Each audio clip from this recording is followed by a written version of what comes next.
पहले 370, उसके बाद ट्रिपल तलाक, फिर राम मंदिर का कोर्ट के जरिए रास्ता साफ और अब देश में सीएए लागू। यह चौथा वो कदम है नरेंद्र मोदी सरकार का जिसको लेकर चर्चाएं लगातार हो रही हैं। ऐसे में हमें लगा कि जब आपके मन में कई सारे सवाल हैं तो क्यों ना उन सवालों का जवाब दिया जाए, क्यों ना आपको यह बताया जाए कि ये सिटीजनशिप अमेंडमेंट एक्ट जो है इससे क्या होने वाला है, क्या इससे देश के मुसलमानों को डरने की जरूरत है, किस किस देश के नागरिकों को भारत में नागरिकता दी जाएगी, क्यों सीए को लेकर एक अफवाह फैली हुई है, क्या इससे किसी तरह की नागरिकता जो है वो छीनी जाएगी, ये भी अपने अपने सवाल है। सीए के नियम कायदे कानून क्या हैं, यानी कब से किसको रहने को इजाजत है, सीएए का विरोध जो है वो कौन कर रहा है, सीएए में मुसलमानों को शामिल क्यों नहीं किया गया और सीएए का एनआरसी से क्या लेना देना है, यह हम आपको बताएं। जब कानून में अदालतों में चुनौतियां दी गई थी तब इसको लेकर चर्चा क्या हुई थी और बीते 4 सालों से यह मामला अटका क्यों पड़ा था, यह भी आपको समझाएं। लेकिन ये सारी चीजें आपको बताएं उससे पहले सबसे बेसिक जवाब, सीएए यानी सिटीजनशिप अमेंडमेंट एक्ट, वो एक्ट जो भारत के 3 पड़ोसी देशों में रहने वाले अल्पसंख्यक लोग, जिसमें कि हिंदू, सिख, जैन, पारसी और ईसाई समुदाय के लोग हैं, उनको इंडिया में रहने की नागरिकता देता है। 31 दिसंबर 2014 के पहले अगर आप इंडिया में आए थे तो अब आपको इंडियन, और ये 3 देशों की कहानी है जिसमें पाकिस्तान है, जिसमें बांग्लादेश है, जिसमें अफगानिस्तान आता है। अब सवाल यह है कि इनको ये नागरिकता क्यों दी जा रही है, तो इसका जवाब जो सरकार की तरफ से आया है वो बड़ा साधारण सा है कि जब देश आजाद हुआ था तब बांग्लादेश और पाकिस्तान हिंदुस्तान का हिस्सा हुआ करते थे आजादी के पहले। अफगानिस्तान को भी एक जमाने में हम मानते हैं कि हमारी सीमाएं खुली हुई थी और हम सब एक ही हुआ करते थे। ऐसे में वो तमाम नागरिक जो यहां पर रहते हैं इन 3 देशों में, अगर वो अपने देश में खुश नहीं थे और प्रताड़ित थे या किसी और वजह से इंडिया की तरफ शिफ्ट कर गए थे, चाहे लीगल वे से या शरणार्थी बन के या फिर छिप छिपा कर बेवकूफ बनाकर, और यहां पर वो हैं, तो ये एक्ट उन्हें सम्मानजनक रूप से नागरिकता देने वाला है, यानी कि इज्जत के साथ उनको नागरिकता मिलेगी और उनको इंडिया में फिर से जीवन जीने का मौका मिलेगा as a citizen of India, तमाम कानूनी बाधाओं को हटाकर। दशकों से जो शरणार्थी थे उनको सम्मानजनक रिस्पेक्ट मिलेगी, क्योंकि आप शरणार्थी होते हैं तो आपके पास बहुत सारे राइट्स नहीं होते हैं। अब जब आप इंडिया के नागरिक बन जाएंगे तो इन तमाम देशों से उनके नागरिक अधिकार की सुरक्षा होगी, उनके सांस्कृतिक, उनकी भाषिक, उनकी सामाजिक पहचान की सुरक्षा होगी, और ये उनके लिए और उससे ज्यादा उनकी आने वाली पीढ़ियों के लिए फायदेमंद होगा, जिसमें वो बिजनेस कर सकते हैं, घूम सकते हैं, प्रॉपर्टी खरीद। अब सबसे पहला सवाल कि क्या इससे देश के मुसलमानों को डरना चाहिए? जवाब है नहीं। नहीं इसलिए क्योंकि सीएए से जो जानकारी आई है उसके मुताबिक सीएए से किसी की नागरिकता जाने वाली नहीं है, यह नागरिकता रहेगी, छीनी नहीं जाएगी। मतलब इंडिया का कोई भी सिटीजन जो है उसकी नागरिकता ली नहीं जाएगी, चाहे वो किसी भी धर्म का हो, इवन इंक्लूडिंग मुस्लिम पीपल।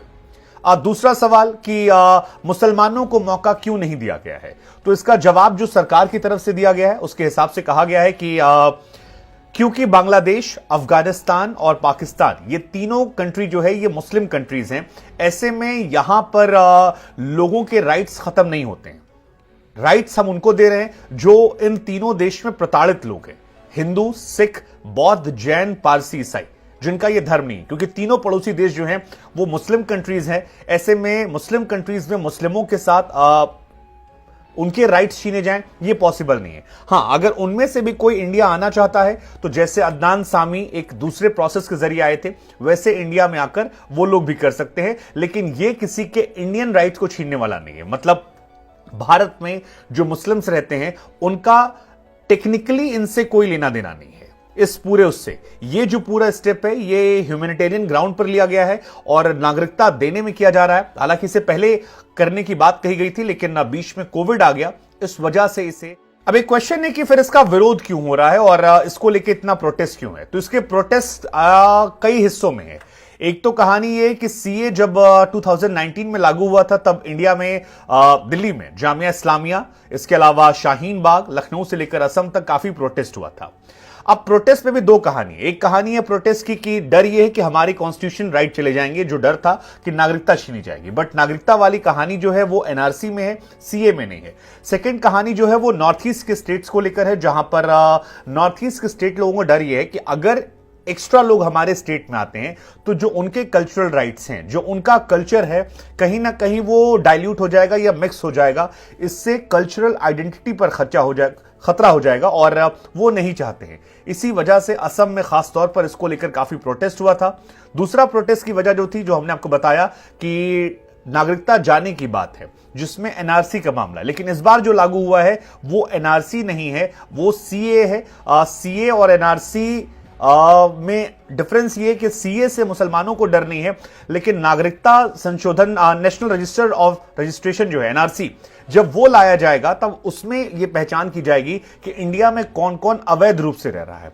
तो जो अवैध रूप से लोग रह रहे होंगे उनको लेकर वहां पर डर होगा। उसी में चल रहा था कागज दिखाइए वरना बाहर जाइए। तो सीए में किसी को कागज नहीं दिखाना है, कागज दिखाने कहानी एनआरसी में आती है। इसका पूरा प्रोसेस आपको बता दें, जो 1955 में भारत में नागरिकता संशोधन कानून है उसको 8 बार अपडेट किया गया है और 2016 में इंडियन पार्लियामेंट में इसे पेश किया गया था।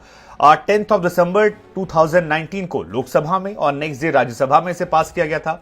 देन 12 दिसंबर 2019 को राष्ट्रपति से मंजूरी मिली थी।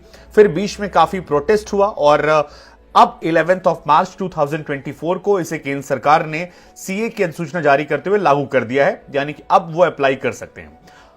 8 बार इसको लेकर संशोधन हुआ है, 4 साल का लंबा इंतजार, 8 बार एक्सटेंशन और अब इंडिया में बांग्लादेश, अफगानिस्तान और पाकिस्तान से रहने वाले हिंदू, सिख, बौद्ध, जैन, ईसाई लोगों को इसकी अलॉटमेंट जो है वो कर दी जाएगी और वो अगर 30 दिसंबर 2014 के पहले इंडिया में आकर रह रहे थे तो वो यहां पर रह सकते हैं।